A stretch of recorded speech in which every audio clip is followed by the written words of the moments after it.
नमस्कार, मैं तरसेम सिंह। आप देख रहे हैं कैथल की आवाज़ चैनल। मौजूदा भाई कैमरामैन तक हुआ नगर पालिका में मौजूदा भाई नगर पालिका के चुनाव नज़दीक है और नगर पालिका के चुनाव नज़दीक है भाई।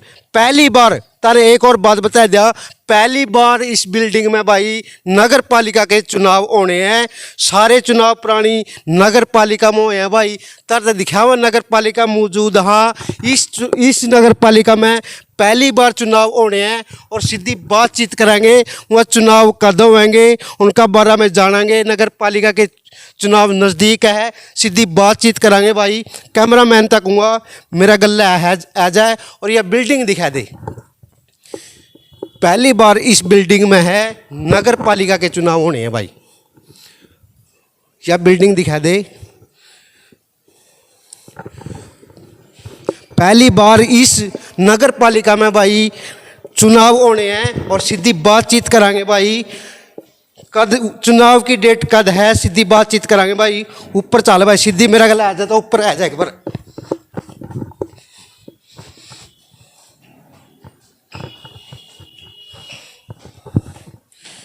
या बिल्डिंग दिखा दे भाई, सारों को बिल्डिंग दिखा दे भाई, बिल्डिंग दिखा दिया। तुम पहली बार देखने लग रहे, बिल्डिंग दिखाने लग रहे हैं भाई। इस बिल्डिंग में पहली बार चुनाव होने हैं भाई। ये बिल्डिंग दिखा दे, कैमरामैन तक हूँगा, सारी बिल्डिंग दिखा दे। जितने भी चुनाव हुए हैं भाई पुरानी बिल्डिंग में यार, इस नई बिल्डिंग में मौजूद है भाई। कैमरामैन तक हूँ, ज़्यादा दूर नहीं जाओ, रेंज कटेगी, मेरा गला गला आ जाए।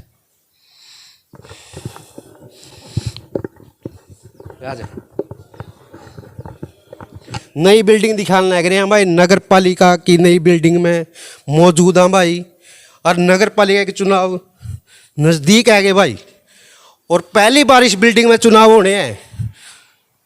यह बिल्डिंग दिखा दे एक बार सारों को, एक बार।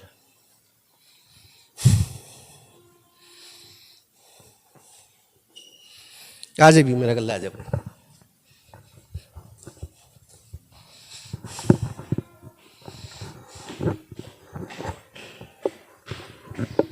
आवाज आ रही है भाई? सही।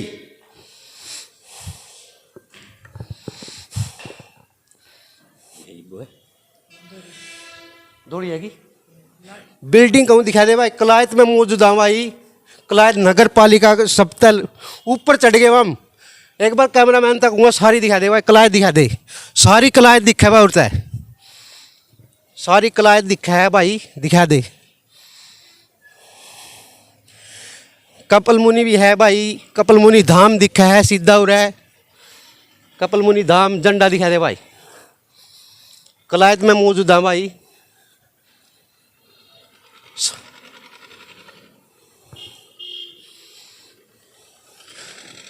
इस बिल्डिंग पर सारी क्लियर दिखा दी बताता है और सीधी बातचीत करांगे भाई। नगर पालिका के चुनाव कब होने हैं, सीधी बातचीत करांगे भाई। हमारा मौजूद है वरिष्ठ और रणबीर धानिया जी। सीधी बातचीत, मेरा गला रहो भाई, रेंज घटा, ज़्यादा दूर है। साल चढ़ गया जी, चढ़ते चढ़ते। नमस्कार जी, नमस्कार। बिल्कुल तरसेम जी। हाँ जी, ये पूछ रहे नगर पालिका उद्देश्य कब बनी है जी नगर पालिका? हाँ, देखिए, सबसे पहले तो आपकी कैथल की आवाज़ चैनल को बहुत बहुत बधाई कि आप लगातार कलायत के मुद्दों को बड़े प्रभावी ढंग से उठा रहे हैं तरसेम जी। और सबसे पहले मैं आपको ये बधाई भी देता हूँ कि जो कलायत नगर पालिका की जैसे आप जिक्र कर रहे हैं कि 12 दिसंबर को कलायत में रोशनी महोत्सव मनाया जा रहा है दीपावली की तरह। और ये सभी हिंदू, मुस्लिम, सिख, ईसाई सभी धर्मों की भावनाओं से जुड़ा ये उत्सव है और उसको लेकर काफ़ी यहाँ माहौल है। और मैं इसलिए इस बात का जिक्र कर रहा था कि आप भी उसके ऊपर विशेष रूप से काम कर रहे थे। सबसे पहले तो रोशनी महोत्सव की सभी को शुभकामनाएं और इस महोत्सव को वो दीपावली की तरह एक दूसरे के साथ गले मिलके और मिठाई खिलाकर इस उत्सव को मनाएं। तरसेम जी, अब आपका जो जिस प्रकार आप जिक्र कर रहे थे चुनाव को लेकर, तो जो कलायत नगर पालिका का जो इतिहास है वो बड़ा गौरवशाली इतिहास है कि 1987-88 में यहाँ पहली बार नगर पालिका के चुनाव हुए हैं और 1977 तक जो कलायत का जो स्वरूप है वो ग्राम पंचायत के रूप में रहा। कलायत की जो पहचान है वो ग्राम पंचायत के रूप में रही और यहाँ सरपंच चुने जाते थे।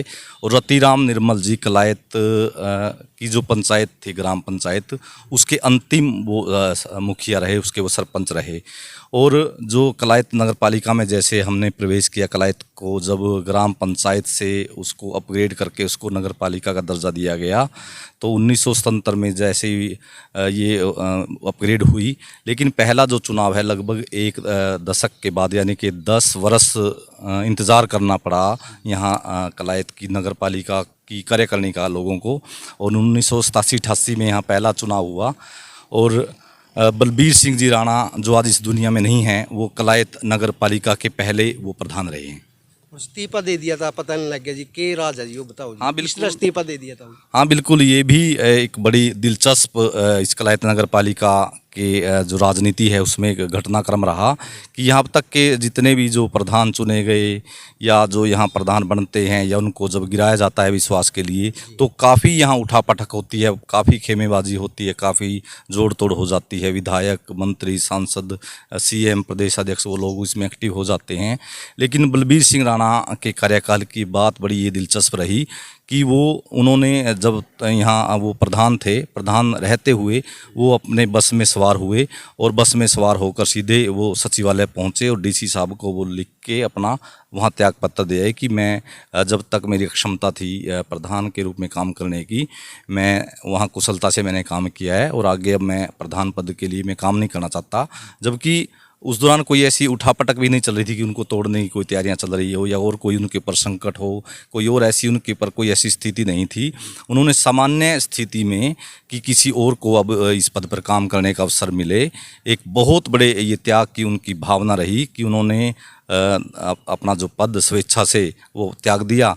और वो घर के लोगों को भी इस बात का पता नहीं लगा जब यहाँ चिट्ठी नगर पालिका में पहुँची कि कलायत नगर पालिका का जो प्रधान का जो पद है वो रिक्त हो गया और आगे के चुनाव की तैयारी करो, तो सब झोंक गए और सब ये हैरान रह गए कि आखिरकार ऐसा क्या हुआ है, किन कारणों के चलते ये त्याग पत्र दिया गया। तो बलबीर सिंह राणा से भी कलायत शहर के लोग मिले कि आपने क्यों ये पद त्याग दिया, तो उन्होंने बताया कि अभी जब तक मैं इसके लिए अपने आप को कुशलता से मैं काम करना के लिए मान रहा था, मैंने इसमें काम किया। और क्योंकि वो उम्रदराज भी थे, बड़ी उम्र के भी व्यक्ति थे और उन्होंने यही उनका सीधा जवाब था।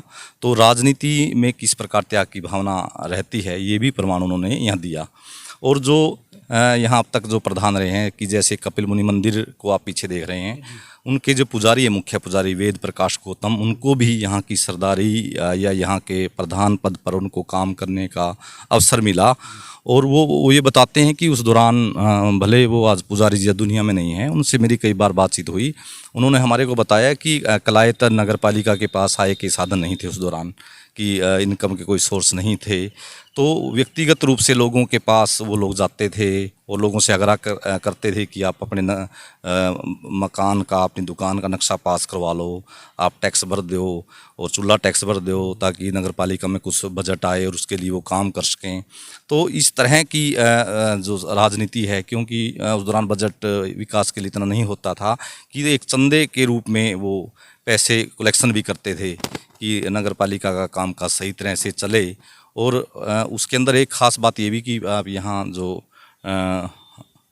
कलायत में डॉक्टर राकेश शर्मा जी हैं, उनके फादर साहब यहाँ नगर पालिका के पहले उप प्रधान रहे, वाइस चेयरमैन पहले वो बने थे उस दौरान।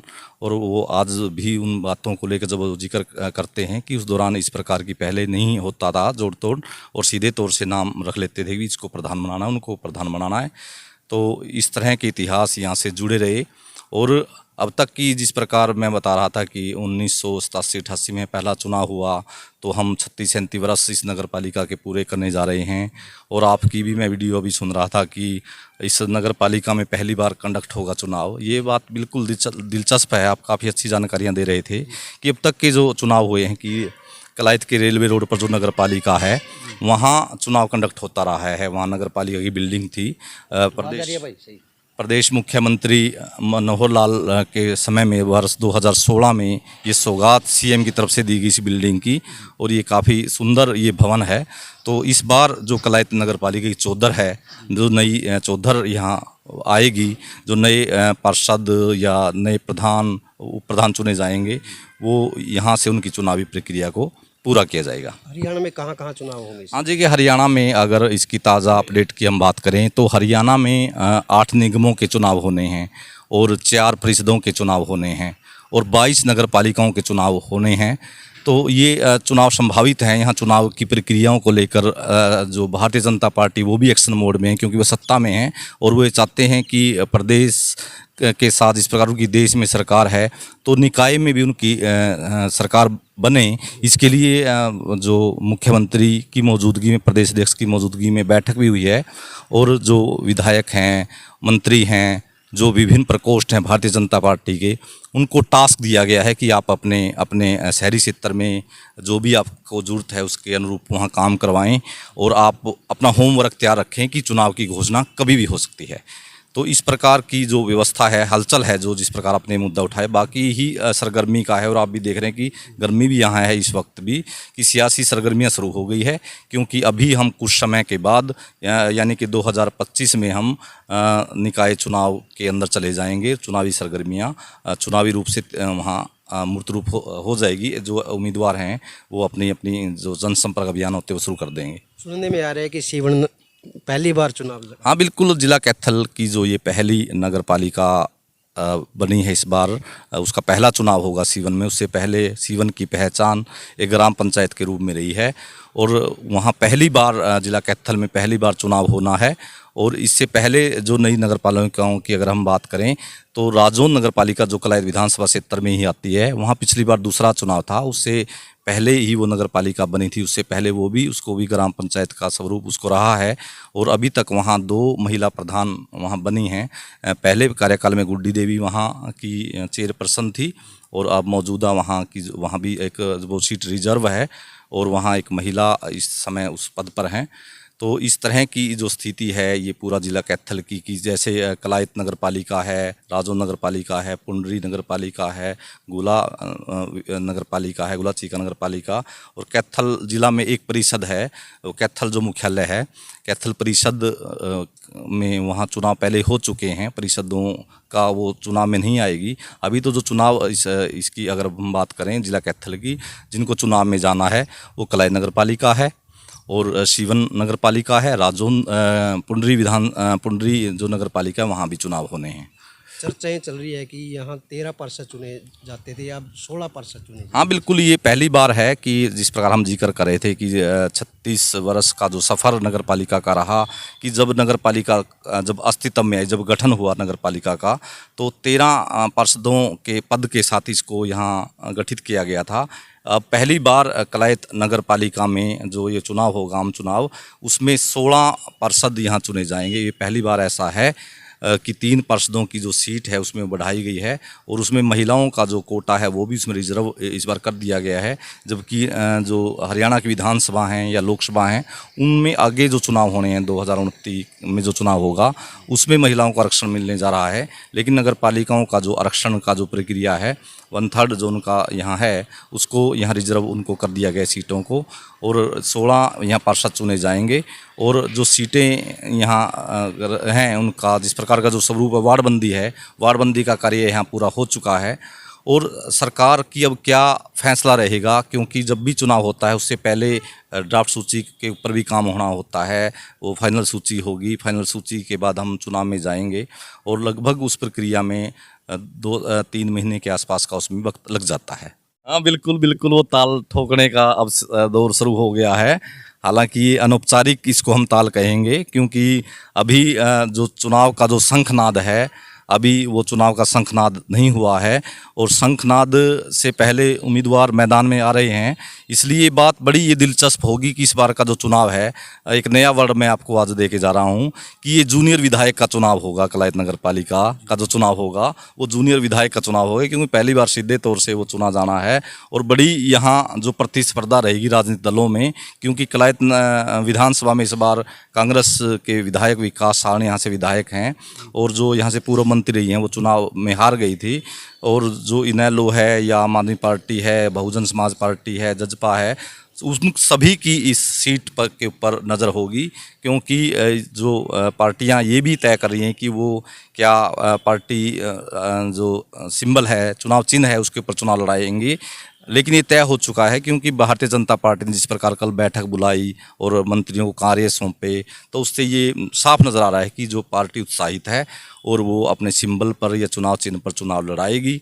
दूसरे दल इसमें क्या करेंगे, कांग्रेस पार्टी को क्या फैसला लेना है, अभी वो इस होमवर्क को लेकर कहीं एक्टिव मोड में वो नज़र नहीं है कि उनकी इसको लेकर कोई चुनावी बैठक को लेकर कोई उनकी बैठकें हुई, ऐसा भी नहीं नज़र आ रहा। कब तक तारीख आ सकती है इलेक्शन की? हाँ देखिए, अभी तो जो ताज़ा और अपडेट आपके माध्यम से मैं बता दूं, क्योंकि कल असंध नगर पालिका के जो प्रधान हैं उनकी जो योग्यता को माननीय पंजाब हरियाणा हाई कोर्ट ने उसको अयोग्य घोषित कर दिया है। यानी कि अभी तक के अगर हम फैसले माने जाएं तो असंध में भी इन परिस्थितियों में चुनाव होगा, क्योंकि वहाँ का जो चेयरमैन है, वहाँ का चेयरमैन का पद रिक्त हो गया है। और वहाँ जो चुनाव हुए तो 2022 में जो चुनाव हुआ था, 2022 में जो वहाँ से चेयरमैन चुना गया था, उसके खिलाफ वहाँ की एक महिला ने उसने रिट वहाँ दायर की थी कि जो उन्होंने इसके अंदर डीएमसी इस्तेमाल की 10वीं की, वो फर्जी है। तो जो चुनाव आयोग द्वारा या जिला उपायुक्त द्वारा जो जांच की गई उसमें वो फर्जी पाई गई और माननीय हाई कोर्ट ने वहाँ के जो चेयरमैन है उसको अयोग्य घोषित कर दिया है। और इस प्रकार के जो मामले हैं, जो इस प्रकार की जो शिकायत चल रही है, उनमें राजौंद नगर पालिका भी है, जिसकी चेयरपर्सन की जो शैक्षणिक योग्यता है उसके ऊपर सवाल हैं। अगर न्यायालय उसके ऊपर भी कोई फैसला लेती है तो इस राजौंद नगर पालिका को भी मध्य विधि चुनाव जो उपचुनाव है, मध्य विधि तो नहीं कहेंगे, वो उपचुनाव में उसको वहाँ जाना पड़ेगा। चर्चाएं चल रही है जहाँ भी जावे कि रणबीर दा नहीं का ताल ठोकेंगे, चुनाव लड़ेंगे पक्का? नहीं, ये तो फैसला, ये देवभूमि कलायत की धरती है, ये फैसला तो मैं तो आपके साथ अभी भी इसको राजनीतिक रूप से लोग ना जोड़ें, मैं तो आपके साथ एक पत्रकार के नाते बात कर रहा हूँ। और जो चेयरमैन का जो चुनाव है, प्रधान का चुनाव है, वो फैसला शहर के लोगों को करना है।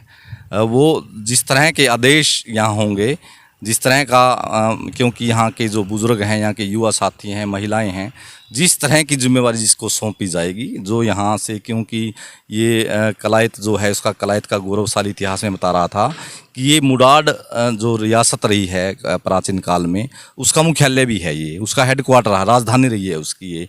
तो यहाँ की छत्तीस बिरादरी का आपसी सौहार्द और भाईचारा बेहतर है। तो मैं इस प्रकार के अभी किसी मूड में नहीं हूँ कि मैं किसी चुनाव में जा रहा हूँ। वो शहर के लोगों को फैसला करना है। जैसी वहाँ जिसको जिम्मेवारी सौंपी जाने, हम भी एक आम नागरिक हैं और हमको भी जब बड़े बुजुर्ग ये कहेंगे कि आप एक मतदाता की कतार में खड़े होकर आप वोट डाल लें, तो हम तो एक आम मतदाता की तरह वोट डालने के लिए मैं खड़े होंगे। वो ऐसा मेरा कोई प्लान नहीं है कि मैं कोई चुनाव लड़ने जा रहा हूँ। वो सरगर्मियाँ अपने ढंग से, मैं भी आपकी एक पोस्ट देख रहा था, उसमें डाला हुआ था भी ये कैंडिडेट हो सकते हैं। मैं कोई ऐसा, मेरी अभी फ़िलहाल ऐसी कोई रुचि नहीं है, मैं तो अपना काम कर रहा हूँ। आप मीडिया में आप के लोगों के साथ हूँ, तो वो चुनाव आने वाला समय क्या करने जा रहा है। लेकिन हम ये ज़रूर अपील करेंगे, कलायत का जो शहर है, कलायत शहर को पूर्ण रूप से इसका विकास करने के लिए उसमें आम आदमी का या सभी अधिकारियों का, प्रशासन का, आप जैसे पत्रकार साथियों का वो तालमेल बनाकर काम करें। क्योंकि आपको मैं देखता हूँ कि आप क्रमवार मुद्दे उठा रहे हैं। ये जिम्मेवारी है सभी की, अधिकारियों की भी ये जिम्मेवारी है कि जो विकास योजनाएं अधूरी हैं या कहीं बुनियादी सुविधाओं का अभाव है, यहाँ कोई समस्या है, उसका निवारण करना शासन और प्रशासन की जिम्मेवारी है। और पत्रकार का ये दायित्व है जो आप निभा रहे हैं कि पत्रकार उस मुद्दे को प्रकाश में लेकर आता है। और आपने कई मुद्दों को, मैंने जैसे क्रमवार देखा कि आपने, चाहे यहाँ पटवार भवन का मुद्दा है, चाहे आप एजुकेशन डिपार्टमेंट में आप गए, चाहे वहाँ की गली सड़कों का मैटर है, अच्छी बात है, उन मुद्दों को हमने प्रकाश में लेके आना चाहिए। और अधिकारियों को हम ये कहेंगे कि वो जो मामले आपके प्रकाश में आए उनको आप लिपापोती करने की बजाय उनकी हकीकत जो है, उन हकीकतों पर जाकर और जिन जो चीज़ें आपकी जुरिडिक्शन में हैं उसके ऊपर समस्या का निवारण करें। पत्रकार लोग आपकी तारीफ भी करेंगे कि ये काम आपको का हो गया। जैसे ये पार्क पीछे आप देख रहे हैं, महाराजा अग्रसेन पार्क का निर्माण कार्य अभी अधूरा है। चाहे वहाँ भगवान परशुराम समुदाय केंद्र की बात करें, चाहे यहाँ की, और चाहे यहाँ सरोवर के सुंदरीकरण की बात करें, चाहे यहाँ नेशनल हाईवे के ऊपर सुंदरीकरण की बात करें, तो बहुत से ऐसे कार्य हैं जो नगर पालिका के दायरे में आते हैं। उपमंडल मुख्यालय भी है ये, तो यहाँ की विकास योजनाओं को पंख लगाना शासन प्रशासन की जिम्मेवारी है और लोग उन चीज़ों की मांग करते हैं। तो अभी यहाँ की जो चीज़ें हैं नगर पालिका के चुनाव से संबंधित, इस चुनाव में सबसे बड़े मुद्दे यहाँ खेल स्टेडियम का मुद्दा बहुत मुख्य रूप से उठेगा और भगवान परशुराम कम्युनिटी सेंटर का मुद्दा यहाँ काफ़ी वो सक्रिय है, वो मामला रहेगा। डॉक्टर भीमराव अंबेडकर के नाम से जो यहाँ संग्रहालय बनना है उसको लेकर भी मुद्दा काफ़ी चर्चा में रहेगा। और जो वीर इनका जो क्षत्रिय जो समाज है, वीर श्रोणी महाराणा प्रताप के नाम से यहाँ जो चौक है वो यहाँ विकसित है और जो यहाँ की जो चौपाल, बड़ी चौपाल जिसको कहते हैं, वो काफ़ी समय से चर्चा में है। उसका निर्माण कार्य पिछले काफ़ी समय से नहीं हुआ है। वो मुद्दा मुख्य रूप से रहेंगे, चाहे वो साहसी चौपाल की बात हो, चाहे वो वाल्मीकि महर्षि वाल्मीकि आश्रम की बात हो, चाहे वो महाराजा अग्रसेन पार्क की बात हो, चाहे वो बैरागी महासभा की धर्मशाला की बात हो। तो 36 बिरादरी की हम बात करें कि उनकी 36 बिरादरी के जो मुद्दे हैं उनको हम सबका वो दायित्व है, उनका जो हक उनको मिलना चाहिए, चाहे वो नायक समाज है, चाहे वो ब्राह्मण समाज है, चाहे महाब्राह्मण है, कि उनका जो हक है वो उनको मिलना चाहिए और वो मुद्दे चुनाव में मुख्य रूप से सक्रिय रहेंगे। जी, तो हम तो यही कहेंगे कि उनको मुख्य रूप से उनको मुद्दों को उठाया जाना चाहिए और आप जैसे जो जज्बे से काम करने वाले पत्रकार हैं, वो हमें ये उम्मीद भी है कि वो पत्रकार का एक दायित्व अच्छी तरह से निभाते हुए उन मुद्दों को उठाएंगे जो लोगों की ज़रूरतें हैं। कि वहाँ की जैसे सीवरेज का मैं आपका मैटर देख रहा था कि सीवरेज की प्रणाली को मजबूत करने की यहाँ ज़रूरत है, पेयजल लाइन को यहाँ मजबूत करने की ज़रूरत है, जो गलियों में जो रोशनी होनी चाहिए, जो नगर पालिका का प्रथम एजेंडा भी आता है कि रात को जो गलियाँ हैं वो रोशन रहें, उनमें स्ट्रीट जिस तरह हमारी सड़कों पर हाई मास्ट लाइट हैं, उसी तरह गलियों में जो स्ट्रीट लाइट हैं, करीब 1000 लाइटें शहर में लगनी हैं, तो उसके ऊपर भी नगर पालिका टेंडर लगाए और उनको गलियों को चुनाव से पहले रोशन करे ताकि जो व्यवस्था है वो भी बेहतर रहे। दिखा दे एक बार, जूम करके दिखा दे भाई, पार्क दिखा दे। और नई बिल्डिंग में मौजूद है, सब तो ऊपर है भाई, सब तो ऊपर, सीधी बातचीत चल रही है भाई। हाँ जी। तो अब तक जो चुनाव होते रहे हैं यहाँ अप्रत्यक्ष रूप से जनता मतदाता है जो वो प्रधान को चुनती थी। अप्रत्यक्ष का मतलब ये होता है कि वो अपना पार्षद चुनते थे, पार्षद चेयरमैन को चुनते थे। लेकिन इस बार पहली बार ऐसा होगा कि जनता सीधे तौर से प्रधान को चुनेगी, यानी कि वो 2 वोट डालेंगे, एक वो पार्षद के लिए वोट डालेंगे और एक वो चेयरमैन पद के लिए वोट डालेंगे। गांव में जैसी व्यवस्था रहती है कि वहाँ पंच और सरपंच के लिए वोट डाले जाते हैं, तो ऐसा वो चुनाव होगा। और चुनावी तैयारियां तो यहाँ हैं, ईवीएम वगैरह मशीन यहाँ पहुँच चुकी हैं और जो बूथ हैं उन बूथों पर लगातार प्रशासन अपडेट उनसे ले रहा, अधिकारियों से। मैं भी पढ़ रहा था कि जो ये बूथ हैं यहाँ बूथों की स्थिति क्या है, उनके ऊपर पानी की, शौचालय की और लाइट की वो व्यवस्था की जाए। तो ये इस प्रकार की व्यवस्था यहाँ रहेगी और ये प्रत्यक्ष रूप से जनता पहली बार अपने प्रधान को चुनेगी। और ये प्रधान, इसीलिए मैं अभी आपको बोल रहा था कि ये जो जूनियर जी ये विधायक होंगे, जूनियर विधायक के तौर पर वो काम करेंगे, क्योंकि जो विधायक जिस प्रकार जनता उसको चुनती है, इसी तरह से कलायत नगर पालिका में इस बार जो प्रधान चुना जाएगा, जनता उसको सीधा रूप से चुनेगी। और वो भाग्य किसके नसीब में है, पहला चुनाव सीधे तौर से जो होने जा रहा है उसमें किन किन को नगर पालिका में कार्यकारिणी के सदस्य के रूप में काम करने का अवसर मिलता है, वो जनता को देना है। वो जनता किन को अपनी कसौटी पर खरा पाएगी, उनको वो चुनेंगे और वो उसके लिए वोट करेंगे और उसके बाद उनके कंधों पर जो दायित्व आएगा कि वो कितने विकास कार्य यहाँ करवा पाते हैं, वो ड्यूटी उनकी रहेगी। कब तक डेट आ सकती है जी? नहीं, अभी तो जैसे जो चुनाव है, अभी जैसे कल बैठक हुई है, भारतीय जनता पार्टी के मुख्यमंत्री भी उसमें मौजूद थे। अभी कुछ हरियाणा में कुछ नगर पालिकाएँ ऐसी हैं जिनमें वार्डबंदी के कुछ इश्यू हैं, वो कोर्ट में भी गए हैं 1-2 इश्यू, तो उनको रिमूव करते हुए, क्योंकि सरकार ये चाहेगी या लोकल बॉडी ये चाहेगा कि सभी जो अभी जो निकट भविष्य में चुनाव होने हैं वो सभी एक साथ करवाए जाएं, कोई उनसे छूटे ना।